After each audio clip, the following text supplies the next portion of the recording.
So for this recipe, you are going to need some beef, which was supposed to be a 3 or 4 pound roast, to slice. Some mushrooms. I got a pint of mushrooms, a great big whole onion, a couple cloves of garlic, a bouillon cube, and then 2 cups of water and 2 cups of your favorite beer.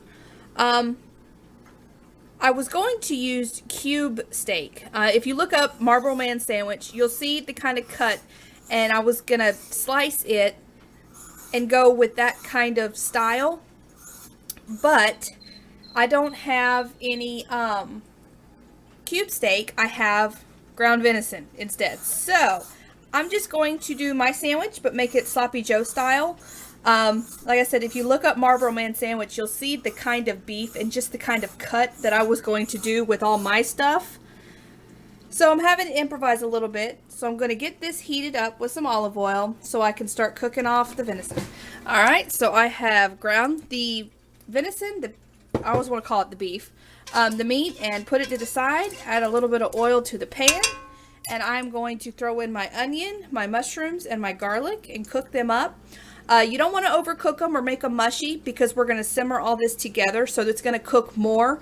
I'm going to put them in just to kind of get them coated, and then I'm going to add the venison back in with it.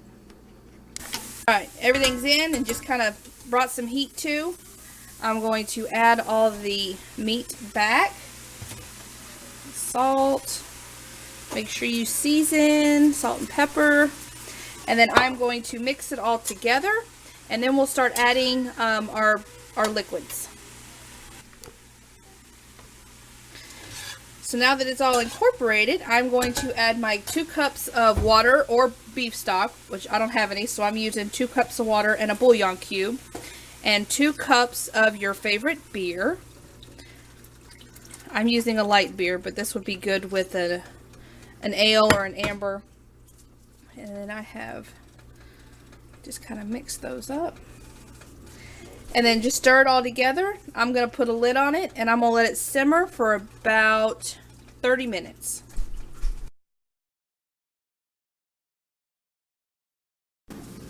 So this is quite literally all that is left out of these 16 hoagie buns that I made.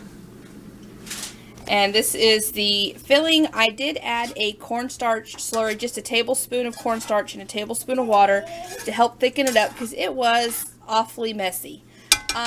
It would have been better if I'd had the sliced meat and then the big slices of mushrooms and onion. It would have been a lot less messy.